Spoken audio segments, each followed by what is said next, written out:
ನೋಡಿ ಸ್ವಾಮಿ ನಾವಿರೋದು ಹೀಗೆ. ಹಾಯ್, ಎಲ್ಲರಿಗೂ ನಮಸ್ಕಾರ. ಎಲ್ಲರೂ ಹೇಗಿದ್ದೀರಾ? ಎಲ್ಲರೂ ಚೆನ್ನಾಗಿದ್ದೀರಾ ಅಂತ ಭಾವಿಸ್ತೇನೆ. ಇವತ್ತು 2 ರೀತಿಯ ಹಪ್ಪಳಗಳನ್ನು ತೋರಿಸ್ತಾ ಇದ್ದೀನಿ. ಮನೆಯಲ್ಲಿಯೇ ಭಾಳ ಸುಲಭವಾಗಿ ಮಾಡ್ಕೊಳ್ಳೋ ಅಂಥ ಹಪ್ಪಳಗಳಿದು. ಹಾಗಾದರೆ ರೆಸಿಪಿಯನ್ನು ನೋಡೋಣ ಹೇಗೆ ಮಾಡ್ಕೊಳ್ಳೋದು ಅಂತ. ಅದಕ್ಕಿಂತ ಮೊದಲು ಯಾರೆಲ್ಲ ಇನ್ನೂ ಸಬ್ಸ್ಕ್ರೈಬ್ ಮಾಡ್ಕೊಂಡಿಲ್ಲ ಅಂದರೆ ದಯವಿಟ್ಟು ಸಬ್ಸ್ಕ್ರೈಬ್ ಮಾಡ್ಕೊಂಡು ನೋಡಿ, ಪಕ್ಕದಲ್ಲಿರುವ ಬೆಲ್ ಐಕನನ್ನು ಪ್ರೆಸ್ ಮಾಡಿ. ನಾನು ಮಾಡೋ ಪ್ರತಿಯೊಂದು ವಿಡಿಯೋ ನೋಟಿಫಿಕೇಷನ್ನು ನಿಮಗೆ ಬರುತ್ತೆ. ಮೊದಲು ಒಂದು ಪಾತ್ರೆಗೆ ಅರ್ಧ kg ಹುರುಳಿ ಕಾಳುಗಳನ್ನು ಹಾಕ್ಕೊಳ್ತಾ ಇದ್ದೀನಿ. ನಂತರ ನೀರು ಹಾಕ್ಬಿಟ್ಟು ಇದನ್ನು ನೆನೆ ಹಾಕ್ಕೊಳ್ಬೇಕು. 6 ರಿಂದ 8 ಗಂಟೆ ನೆನೆ ಹಾಕ್ಕೊಳ್ಬೇಕಾಗತ್ತೆ. ವಿಡಿಯೋನ ಸ್ಕಿಪ್ ಮಾಡ್ದಲೇ ಪೂರ್ತಿಯಾಗಿ ನೋಡಿದ್ರೆ ಮಾತ್ರ ಹಪ್ಪಳ ಹೇಗೆ ಮಾಡೋದು ಅಂತ ಗೊತ್ತಾಗೋದು. ಕಾಳುಗಳೆಲ್ಲ ಚೆನ್ನಾಗಿ ನೆಂದಿದೆ ನೋಡಿ. 6 ರಿಂದ 8 ಗಂಟೆ ಆಗಿದೆ. ಈಗ ಇದರ ನೀರನ್ನು ಬಸ್ದುಬಿಟ್ಟು ಒಂದು ಲಿಡ್ಡನ್ನು ಕ್ಲೋಸ್ ಮಾಡಿ ಇಡೋಣ, ಮೊಳಕೆ ಬರುತ್ತೆ. ಒಂದು ನೈಟು ಪೂರ್ತಿಯಾಗಿ ಬಿಟ್ಟಿದ್ದೀನಿ. ಮೊಳಕೆ ಕಾಳುಗಳು ಚೆನ್ನಾಗಿ ಬಂದಿದೆ ನೋಡಿ. ಹಪ್ಪಳಗಳನ್ನು ಬೇಸಿಗೆಯಲ್ಲಿ ಮಾಡ್ಕೊಳ್ಳೋದು ಒಳ್ಳೆಯದು. ನೋಡಿ ಎಷ್ಟು ಬೇಗ ಮೊಳಕೆ ಕಾಳು ಬಂದಿದೆ. ಇದನ್ನು ಟೆರೆಸ್ ಮೇಲೆ ತೊಗೊಂಡೋಗಿ ಚೆನ್ನಾಗಿ ಒಣಗಿಸ್ಕೊಳ್ಬೇಕು.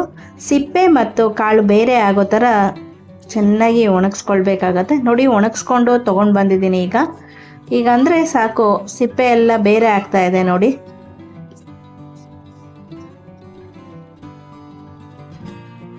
ಸಿಪ್ಪೆ ಮತ್ತು ಬೇಳೆನ ಸುಲಭವಾಗಿ ಬೇರೆ ಮಾಡ್ಕೊಳ್ಳೋದು ಹೇಗೆ ಅಂದರೆ, ಒಂದು ಜಾರಿಗೆ ಈ ಕಾಳುಗಳನ್ನೆಲ್ಲ ಹಾಕ್ಕೊಳ್ಳೋಣ. ನಂತರ ತರಿಯಾಗಿ ಪುಡಿ ಮಾಡ್ಕೊಳ್ಳೋಣ. ನೋಡಿ, ಈ ಥರ ನೈಸಾಗಿ ಪುಡಿ ಮಾಡಿಕೊಂಡ್ರೆ ಈ ಒಟ್ಟು ಮತ್ತು ಬೇಳೆಗಳೆಲ್ಲ ಮಿಕ್ಸ್ ಆಗಿ ಹಪ್ಪಳ ಕಪ್ಪಾಗಿ ಬರುತ್ತೆ. ನಂತರ ತರಿಯಾಗಿ ಪುಡಿ ಮಾಡಿಕೊಂಡ ನಂತರ ಮರದಲ್ಲಿ ಈ ಥರ ಕೇರ್ಕೊಳ್ಬೇಕಾಗತ್ತೆ. ಆವಾಗ ಸಿಪ್ಪೆ ಎಲ್ಲ ಮುಂಭಾಗದಲ್ಲಿ ಬರುತ್ತೆ, ಬೇಳೆ ಎಲ್ಲ ಹಿಂಭಾಗದಲ್ಲಿ ಉಳ್ಕೊಳ್ಳುತ್ತೆ. ನೋಡಿ, ಇಷ್ಟು ಸಿಪ್ಪೆ ಎಲ್ಲ ಬಂದಿದೆ. ಸಿಪ್ಪೆಯನ್ನೆಲ್ಲ ತೆಗೆದುಕೊಂಡ ನಂತರ ಬೇಳೆ ಇದು ನೋಡಿ, ಸಿಪ್ಪೆಯನ್ನು ಕೂಡ ತೋರಿಸ್ತೀನಿ. ಇಷ್ಟು ಸಿಪ್ಪೆ ಇದೆ. ಸಂಪೂರ್ಣವಾಗಿ ಬೇರೆ ಮಾಡ್ಕೊಳ್ಬೇಕು, ಇಲ್ಲಾಂದರೆ ಹಪ್ಪಳ ಕಪ್ಪಗಾಗತ್ತೆ. ಬೇಳೆ ಎಲ್ಲ ರೆಡಿಯಾಗಿದೆ ನೋಡಿ. ಇದಕ್ಕೆ ಒಂದು ಅರ್ಧ ಕಪ್ಪು ಉದ್ದಿನ ಬೇಳೆಯನ್ನು ಹಾಕ್ಕೊಳ್ತಾ ಇದ್ದೀನಿ. ಅರ್ಧ kgಗೆ 1/4 kgಯಷ್ಟು ಉದ್ದಿನ ಬೇಳೆಯನ್ನು ಹಾಕ್ಕೋಬೇಕು. ಕಪ್ಪಿನಲ್ಲಿ ಆದರೆ 2 ಕಪ್ಪು ಹುರುಳಿ ಕಾಳಿಗೆ 1 ಕಪ್ಪು ಉದ್ದಿನ ಬೇಳೆಯನ್ನು ತಗೊಳ್ಬೇಕಾಗತ್ತೆ. ಈಗ ಇದನ್ನು ಹಿಟ್ಟು ಮಾಡಿಸ್ಕೊಂಡು ಬರಬೇಕು. ರಾಗಿ ಮಿಷಿನಿಗೆ ತೊಗೊಂಡೋಗಿ ಹಿಟ್ಟು ಮಾಡಿಸ್ಕೊಂಡ್ರೂ ಆಗುತ್ತೆ, ಇಲ್ಲ ನೀವು ಮಿಕ್ಸಿನಲ್ಲಿ ಮನೆಯಲ್ಲೇ ಮಾಡ್ಕೊಳ್ಬೋದು. ನೋಡಿ, ನಾನು ಮಿಷಿನಿಗೆ ತೊಗೊಂಡೋಗಿ ಹಿಟ್ಟು ಮಾಡಿಸ್ಕೊಂಡು ಬಂದಿದ್ದೀನಿ. ಅರ್ಧ kg ಹುರುಳಿ ಕಾಳು, 1/4 kg ಉದ್ದಿನ ಬೇಳೆಗೆ ನನಗೆ 650 ಗ್ರಾಮ್ ಹಿಟ್ಟು ಸಿಕ್ಕಿದೆ.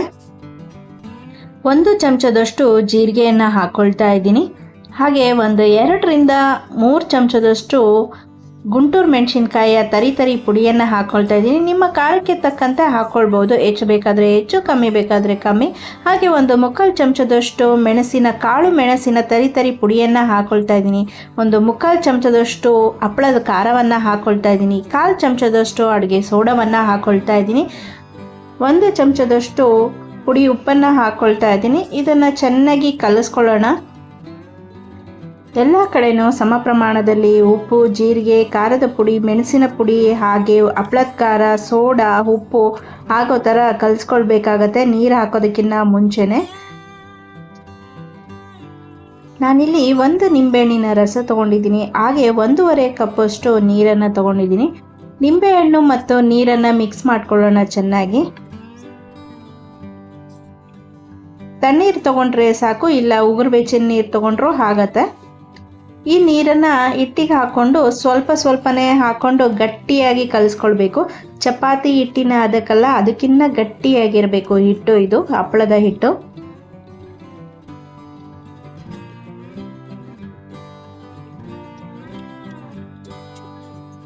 ನೋಡಿ, ಈ ಥರ ಸ್ವಲ್ಪ ನೀರು ಹಾಕ್ಕೊಂಡು ಕಲಿಸ್ಕೊಳ್ಬೇಕಾಗತ್ತೆ. ಒಂದೇ ಸರಿ ನೀರು ಹಾಕ್ಕೊಂಡ್ಬಿಟ್ರೆ ತೆಳ್ಳಗಾಗ್ಬಿಟ್ರೆ ಹಿಟ್ಟು ಕಷ್ಟ. ಇಲ್ಲ, ಸ್ವಲ್ಪ ಹಿಟ್ಟನ್ನು ತೆಗೆದಿಟ್ಕೊಂಡ್ಬಿಟ್ಟು ನೀರನ್ನು ಹಾಕಿ ಕಲಿಸ್ಕೊಳ್ಬೋದು. ತೆಳ್ಳಗಾದರೆ ಹಿಟ್ಟು, ಆ ಹಿಟ್ಟನ್ನು ಹಾಕ್ಕೊಂಡು ಸರಿ ಮಾಡ್ಕೊಳ್ಬೋದು.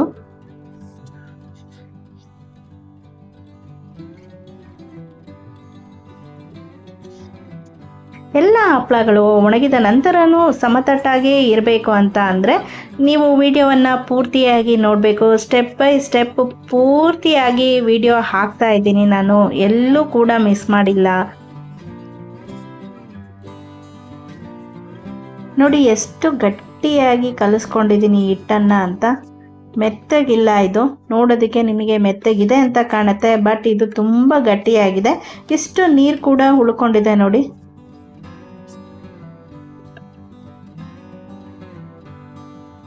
ನೋಡಿ ಇಷ್ಟು ಗಟ್ಟಿಯಾಗಿರಬೇಕು ಹಿಟ್ಟು. ಒಂದು 10 ನಿಮಿಷ ಬಿಟ್ಬಿಟ್ಟು ಇದರ ನೆಕ್ಸ್ಟ್ ಪ್ರೋಸೆಸ್ಸನ್ನು ಸ್ಟಾರ್ಟ್ ಮಾಡೋಣ.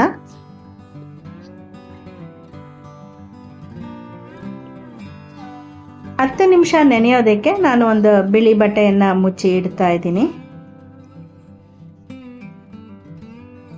ನೋಡಿ 10 ನಿಮಿಷದ ನಂತರ ಸ್ವಲ್ಪ ಸಾಫ್ಟ್ ಅನ್ನಿಸ್ತಾ ಇದೆ.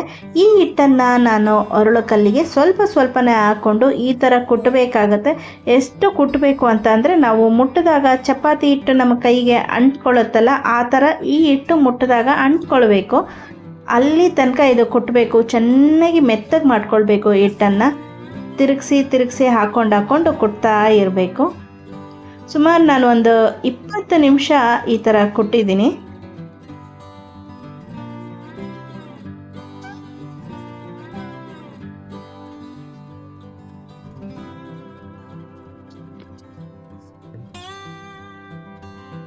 ಪುನಃ ಇದೇ ಥರ ತಿರುಗಿಸಿ ಹಾಕೊಂಡು ಕುಟ್ತಾ ಬಂದರೆ ಹಿಟ್ಟು ಸಾಫ್ಟ್ ಆಗ್ತಾ ಬರುತ್ತೆ.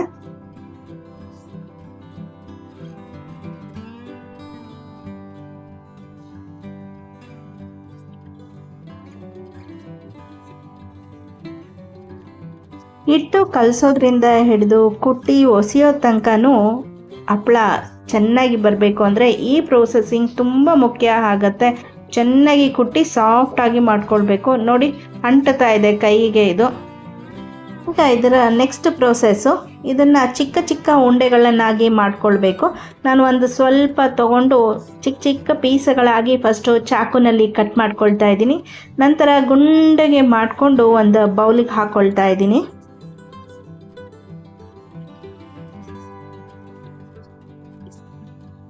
ಕಟ್ ಮಾಡ್ಕೊಳ್ಬೇಕಾದ್ರೆ ಸ್ವಲ್ಪ ಚಿಕ್ಕದು ದೊಡ್ಡದು ಬಂದರೂ ಪರವಾಗಿಲ್ಲ. ನೀವು ಉಂಡೆ ಮಾಡ್ಕೊಳ್ಬೇಕಾದ್ರೆ ನಿಮಗೆ ಯಾವ ಸೈಜ್ ಬೇಕೋ ಆ ಸೈಜ್ ಉಂಡೆಗಳನ್ನು ಮಾಡ್ಕೊಳ್ಳಿ. ದೊಡ್ಡ ಹಪ್ಪಳ ಬೇಕು ಅಂದರೆ ದೊಡ್ಡ ಉಂಡೆ, ಚಿಕ್ಕ ಹಪ್ಪಳ ಬೇಕು ಅಂದರೆ ಚಿಕ್ಕ ಉಂಡೆ, ಈ ಥರ ಉಂಡೆ ಮಾಡ್ಕೊಳ್ಳುವಾಗ ಸರಿಯಾಗಿ ಮಾಡ್ಕೊಳ್ಬಿಟ್ರೆ ಹಪ್ಪಳ ಒಸಿವಾಗ ಬೇಗ ಆಗುತ್ತೆ.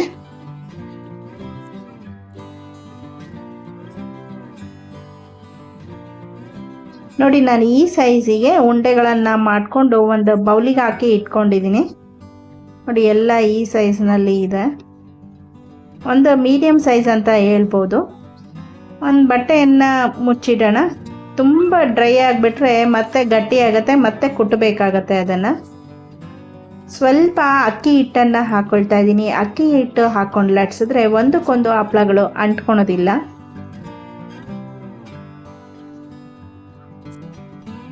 ಎಲ್ಲ ಕಡೆ ಸಮವಾಗಿ ಬರೋ ಥರ ಲಟ್ಟಿಸ್ಕೊಳ್ಬೇಕಾಗತ್ತೆ. ಇನ್ನೊಂದು ಸುಲಭವಾಗಿರೋ ಅಂಥ ಟಿಪ್ಸ್ ಹೇಳ್ತೀನಿ, ವಿಡಿಯೋ ಪೂರ್ತಿಯಾಗಿ ನೋಡಿ, ಗೊತ್ತಾಗತ್ತೆ ನಿಮಗೆ.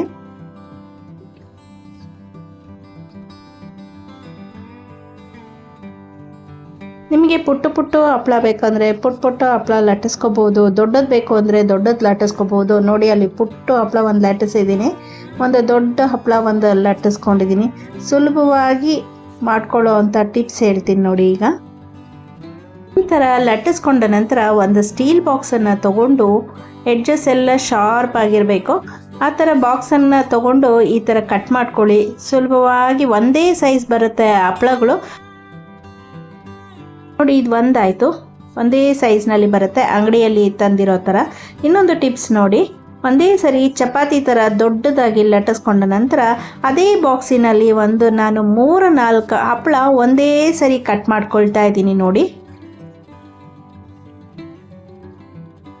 ಮನೆಯಲ್ಲಿ 2 ಅಥವಾ 3 ಜನ ಇದ್ದರೆ ಹಪ್ಪಳಗಳನ್ನು ಲಟ್ಟಿಸ್ಕೊಳ್ಬೋದು ಸುಲಭವಾಗಿ. ಆದರೆ ಒಬ್ಬರೇ ಮಾಡೋದ್ರಿಂದ ತುಂಬ ಟೈಮ್ ಹಿಡಿಯುತ್ತೆ. ಹಾಗಾಗಿ ಈ ಥರ ಮಾಡಿಕೊಂಡ್ರೆ ಒಂದು 3-4 ಹಪ್ಪಳನ ಒಟ್ಟಿಗೆ ಮಾಡ್ಕೊಳ್ಬೋದು. ನೋಡಿ, ತುಂಬ ತೆಳ್ಳಗೂ ಬೇಡ, ತುಂಬ ದಪ್ಪಗೂ ಬೇಡ, ಆ ಥರ ಲಟ್ಟಿಸ್ಕೊಳ್ಬೇಕು. ಒಂದ್ರ ಮೇಲೆ ಒಂದು ಈ ಥರ ಹಾಕ್ಕೊಂಡೋದ್ರೆ ಹಪ್ಪಳಗಳು ಸೊಟ್ಟ ಪಟ್ಟ ಎಲ್ಲ ಆಗೋದಿಲ್ಲ, ಫ್ಲ್ಯಾಟಾಗೇ ಇರುತ್ತೆ. ಇದು ಕೊನೆಯ ಹಪ್ಪಳ ದೊಡ್ಡದಾಗಿ ಮಾಡಿದ್ದೀನಿ ನೋಡಿ. ಈ ಥರ ತಟ್ಟೆನಲ್ಲೇ ಹಾಕ್ಕೊಂಡೋದ್ರೆ ಸಾಕು, ಫ್ಲ್ಯಾಟ್ ಆಗಿರುತ್ತೆ. ನಂತರ ಇದನ್ನು ತೆಗೆದು ಶೀಟ್ ಮೇಲೆ ಹಾಕ್ಕೊಳ್ಬೇಕಾಗತ್ತೆ. ಇದನ್ನು ಬಿಸಿಲಲ್ಲಿ ಒಣಗಾಕೋ ಅವಶ್ಯಕತೆ ಇಲ್ಲ. ಒಂದು ಶೀಟ್ ಮೇಲೆ ನೋಡಿ, ನಾನು ಫಸ್ಟ್ ದಿನ ಈ ಥರ ಹಾಕ್ಕೊಳ್ತಾ ಇದ್ದೀನಿ. ನಂತರ ಇದು 2ನೇ ದಿನ ಆಗಲೇ ಒಣಗಿಬಿಟ್ಟಿದೆ ಹಪ್ಪಳಗಳೆಲ್ಲ. ಅಗಲ ಮಾಡಿಬಿಟ್ಟು ಶೀಟನ್ನು ಈ ಥರ ಹಾಕ್ಕೊಳ್ತಾ ಇದ್ದೀನಿ ನೋಡಿ. ಇದು ಮನೆ ಒಳಗೇ ಒಣಗಿಸ್ಕೊಂಡಂಥ ಹಪ್ಪಳ, ಒಂದು ಚೂರು ಸೊಟ್ಟ ಪಟ್ಟ ಆಗಿಲ್ಲ, ಒಂದೇ ಲೆವೆಲಲ್ಲಿದೆ. ಇದು 3ನೇ ದಿನಕ್ಕೆ ಪರಿಪೂರ್ಣವಾಗಿ ಒಣಗಿದೆ. ಇಲ್ಲಿ ನೋಡಿ ನೋಡಿ, ಹೆಚ್ಚು ಸೊಟ್ಟ ಏನೂ ಇಲ್ಲ, ಫ್ಲ್ಯಾಟ್ ಸರ್ಫೇಸಲ್ಲೇ ಇದೆ. ಇದಿಷ್ಟು ಹಪ್ಪಳ ಆಗಿದೆ. ಒಟ್ಟಾರೆ ನನಗೆ ಒಂದು 650 ಗ್ರಾಮಿಗೆ 83 ಹಪ್ಪಳ ಆಗಿದೆ. ಈಗ ಇದನ್ನು ಸುಟ್ಟಿ ಕೂಡ ತೋರಿಸ್ತೀನಿ, ಎಣ್ಣೆಯಲ್ಲಿ ಕರಿದು ಕೂಡ ತೋರಿಸ್ತೀನಿ ನೋಡಿ. ಹೆಚ್ಚಾಗಿ ಸುಟ್ಕೊಂಡು ತಿಂದರೆ ರುಚಿ ಜಾಸ್ತಿ ಎಣ್ಣೆಯಲ್ಲಿ ಕರಿಯೋದಕ್ಕಿಂತ. 3ನೇ ದಿನಕ್ಕೆ ನಾನು ಸ್ವಲ್ಪ ಬಿಸಿಲಿಗಿಟ್ಟಿದ್ದು, ಅಷ್ಟು ಬಿಟ್ಟರೆ ಪೂರ್ತಿಯಾಗಿ ಒಣಗಿದ್ದು ಮನೆ ಒಳಗೇ ನಾನು ಹಾಕ್ಕೊಂಡಿದ್ದು ಶೀಟ್ ಮೇಲೆ. 2 ಹಪ್ಪಳಗಳನ್ನು ಸುಟ್ಕೊಂಡಿದ್ದೀನಿ ನೋಡಿ. ಒಂದು ತಿಳಿಸಾರು, ಒಂದು ಉಪ್ಪಿನಕಾಯಿ, ಹಾಗೆ ಈ 2 ಹಪ್ಪಳ ಇದ್ದರೆ ಹೊಟ್ಟೆ ತುಂಬ ಊಟ ಮಾಡ್ಬೋದು ಕಣ್ರೆ, ಅಷ್ಟು ಚೆನ್ನಾಗಿರುತ್ತೆ ಇದರ ರುಚಿ. ಈಗ ಎಣ್ಣೆಯಲ್ಲಿ ಕೂಡ ಕರೆದು ತೋರಿಸ್ತಾ ಇದ್ದೀನಿ. ನೀವು ಯಾವ ಥರ ಬೇಕಾದರೂ ಹಪ್ಪಳನ ಮಾಡ್ಕೊಳ್ಬೋದು. ಎಣ್ಣೆಯಲ್ಲಿ ಕರಿಯೋದಾದ್ರೂ ಹೆಚ್ಚು ಸಮಯ ಹಿಡಿಯೋದಿಲ್ಲ, ಬೇಗ ಆಗಿಬಿಡುತ್ತೆ. ನೋಡಿದ್ರಲ್ಲ ಎಷ್ಟು ಸುಲಭವಾಗಿ ಉರುಳೆ ಹಪ್ಪಳವನ್ನ ಮಾಡ್ಕೊಂಡು. ಇನ್ನು 2ನೇ ಹಪ್ಪಳ ಕೂಡ ಅಷ್ಟೇ ಸುಲಭವಾಗಿ ಮಾಡ್ಕೊಳ್ಬೋದು. ಮೊದಲನೇ ಹಪ್ಪಳಕ್ಕಿಂತ ತುಂಬಾ ಸುಲಭವಾಗಿರುತ್ತೆ.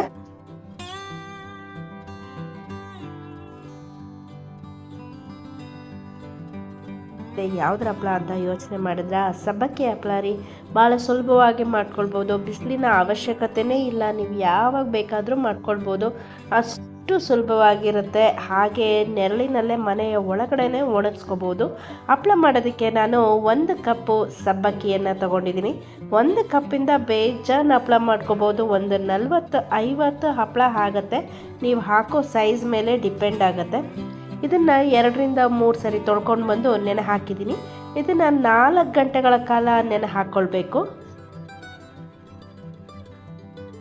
4 ಗಂಟೆ ಆಗಿದೆ ನೋಡಿ, ಚೆನ್ನಾಗಿ ನೆಂದಿದೆ. ಈಗ ಅಂದ್ರೇ ಸ್ಮ್ಯಾಶ್ ಆಗುತ್ತೆ, ಅಷ್ಟು ಚೆನ್ನಾಗಿ ನೆಂದಿದೆ ನೋಡಿ. ಈಗ ಇದರ ನೀರೆಲ್ಲ ಬಸ್ಕೊಂಡು ಇಟ್ಕೊಳ್ಳೋಣ. ನೀರು ಸ್ವಲ್ಪ ಪ್ರಮಾಣದಲ್ಲಿ ಇರಲಿ, ಪೂರ್ತಿ ಬಸಿಯೋ ಅವಶ್ಯಕತೆ ಇಲ್ಲ. ಇನ್ನೊಂದು ಕಡೆ ನಾನು 1 ಕಪ್ ಸಬ್ಬಕ್ಕಿಗೆ 4 ಕಪ್ ನೀರನ್ನು ಹಾಕಿಟ್ಕೊಂಡಿದ್ದೀನಿ. 1/4 ಸ್ಪೂನು ಉಪ್ಪನ್ನು ಹಾಕ್ಕೊಳ್ತಾ ಇದ್ದೀನಿ. ಹಾಗೆ 1/4 ಟೀ ಸ್ಪೂನಷ್ಟು ಅಡುಗೆ ಸೋಡವನ್ನು ಹಾಕ್ಕೊಳ್ತಾ ಇದ್ದೀನಿ. ಇದು ಆಪ್ಷನಲ್, ನಿಮಗೆ ಬೇಕಾದರೆ ಹಾಕ್ಕೋಬೋದು, ಇಲ್ಲ ಅಂದರೆ ಬಿಡ್ಬೋದು, ತೊಂದರೆ ಏನಿಲ್ಲ ಹಾಕಲಿಲ್ಲ ಅಂತ ಅಂದ್ರೂ.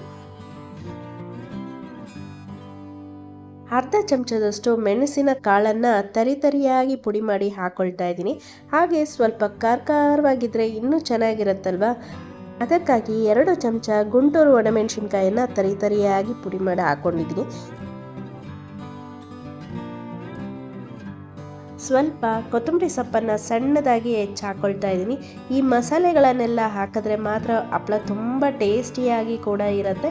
ಬಿಳಿ ಹಪ್ಪಳ ಮಾಡಿಕೊಂಡ್ರೆ ಅದರೊಳಗೆ ರುಚಿ ಇರಲ್ಲ, ಏನೂ ಇರಲ್ಲ. ಈಗ ನೀರು ಚೆನ್ನಾಗಿ ಕಾದಿದೆ ನೋಡಿ. ಈಗ ನಾವು ಸಬ್ಬಕ್ಕಿ ನೆನೆಸಿಟ್ಕೊಂಡು ಬಸ್ಕೊಂಡಿದ್ವಲ್ಲ, ಅದರಲ್ಲೇ ಸ್ವಲ್ಪ ನೀರಿದೆ, ಅದನ್ನೆಲ್ಲ ಹಾಕ್ಕೊಳ್ತಾ ಇದ್ದೀನಿ ಈ ಪಾತ್ರೆಗೆ.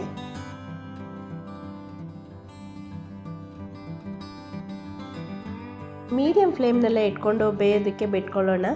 ಕೈ ಆಡಿಸ್ತಾನೇ ಇರಬೇಕು, ಕೈ ಬಿಟ್ಬಿಟ್ರೆ ತಳ ಹಿಡಿಯೋ ಚಾನ್ಸಸ್ ಇರುತ್ತೆ. ಈ ಕಾಳುಗಳೆಲ್ಲ ಟ್ರಾನ್ಸ್ಪರೆಂಟ್ ಆಗಬೇಕು, ಅಲ್ಲಿ ತನಕ ಚೆನ್ನಾಗಿ ಕುದಿಸ್ಕೊಳ್ಬೇಕು.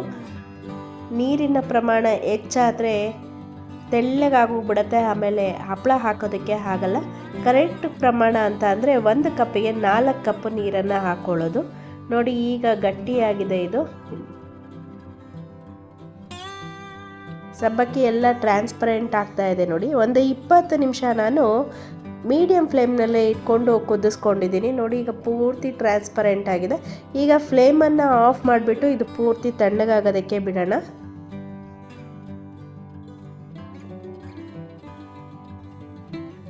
ನೋಡಿ ಈಗ ತಣ್ಣಗಾಗಿದೆ ಅಂದರೆ ಸಂಪೂರ್ಣವಾಗಿ ತಣ್ಣಗಾಗಿಲ್ಲ, ಉಗುರು ಬೆಚ್ಚಗಿದೆ. ಈಗ ಕ್ಲೀನಾಗಿರೋ ಒಂದು ಪ್ಲಾಸ್ಟಿಕ್ ಶೀಟ್ ಮೇಲೋ ಅಥವಾ ಕಾಟನ್ ಬಟ್ಟೆ ಮೇಲೋ ಹಾಕಿದ್ರೆ ತುಂಬ ಚೆನ್ನಾಗಿ ಬರುತ್ತೆ. ಕಾಟನ್ ಬಟ್ಟೆಗಾದರೆ ಸ್ವಲ್ಪ ನೆನೆಸ್ಬಿಟ್ಟು ಗಟ್ಟಿಯಾಗಿ ಹಿಂಡ್ಬಿಟ್ಟು ಒದ್ದೆ ಆಗಿರಬೇಕಷ್ಟೇ ಅದು. ಆ ಬಟ್ಟೆ ಮೇಲೆ ಹಾಕ್ಕೊಳ್ಳಿ. ನಾನಿಲ್ಲಿ ಪ್ಲಾಸ್ಟಿಕ್ ಶೀಟ್ ಮೇಲೆ ಹಾಕ್ತಾ ಇದ್ದೀನಿ. ಸ್ವಲ್ಪ ಹಾಕ್ಕೊಂಡು ಇದನ್ನು ಜಾಸ್ತಿ ಹರಡೋ ಅವಶ್ಯಕತೆ ಇರಲ್ಲ, ಅದೇ ಹರಡ್ಕೊಳ್ಳುತ್ತೆ. ನೋಡಿ, ಈ ಥರ ಸ್ವಲ್ಪ ಹಾಕ್ಕೊಂಡು ಹೋಗ್ತಾ ಇರಬೇಕು. ಹಪ್ಪಳ ಮಾತ್ರ ತುಂಬ ಟೇಸ್ಟಿಯಾಗಿರುತ್ತೆ. ಬಿಳಿ ಹಪ್ಪಳಕ್ಕಿಂತ ಈ ಥರ ಮಸಾಲೆ ಹಪ್ಪಳ ಸೂಪರಾಗಿರುತ್ತೆ. ಒಂದ್ಸರಿ ಟ್ರೈ ಮಾಡಿ ನೀವು. ಹಾಗೆ ನನ್ನ ಎಲ್ಲ ರೆಸಿಪಿಗಳನ್ನ ನಿಮ್ಮ ಫ್ಯಾಮಿಲಿ ಒಟ್ಟಿಗೆ, ಫ್ರೆಂಡ್ಸ್ ಒಟ್ಟಿಗೆ ಶೇರ್ ಮಾಡಿ. ನೀವು ಕೂಡ ಟ್ರೈ ಮಾಡಿ ಹೇಗಾಗಿತ್ತು ಅಂತ ಕಮೆಂಟ್ ಮಾಡಿ.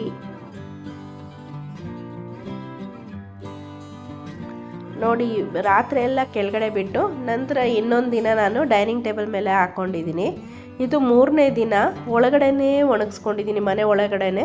ಬಿಸಿಲಿಗೆ ಸ್ವಲ್ಪನೂ ಹಾಕಿಲ್ಲ ನಾನು. ಬಿಸಿಲಿಗೆ ಹಾಕಿದ್ರೆ ಕ್ರ್ಯಾಕ್ ಬಂದುಬಿಡತ್ತೆ, ಮಧ್ಯ ಸೀಲ್ ಬಂದು ಪುಡಿ ಆಗಿಬಿಡತ್ತೆ. ಹಾಗಾಗಿ ನೋಡಿ, ಈಗ ಚೆನ್ನಾಗಿ ಒಣಗಿದೆ. ಇದು 3ನೇ ದಿನಕ್ಕೆ ಚೆನ್ನಾಗಿ ಒಣಗಿದೆ. ಈಗ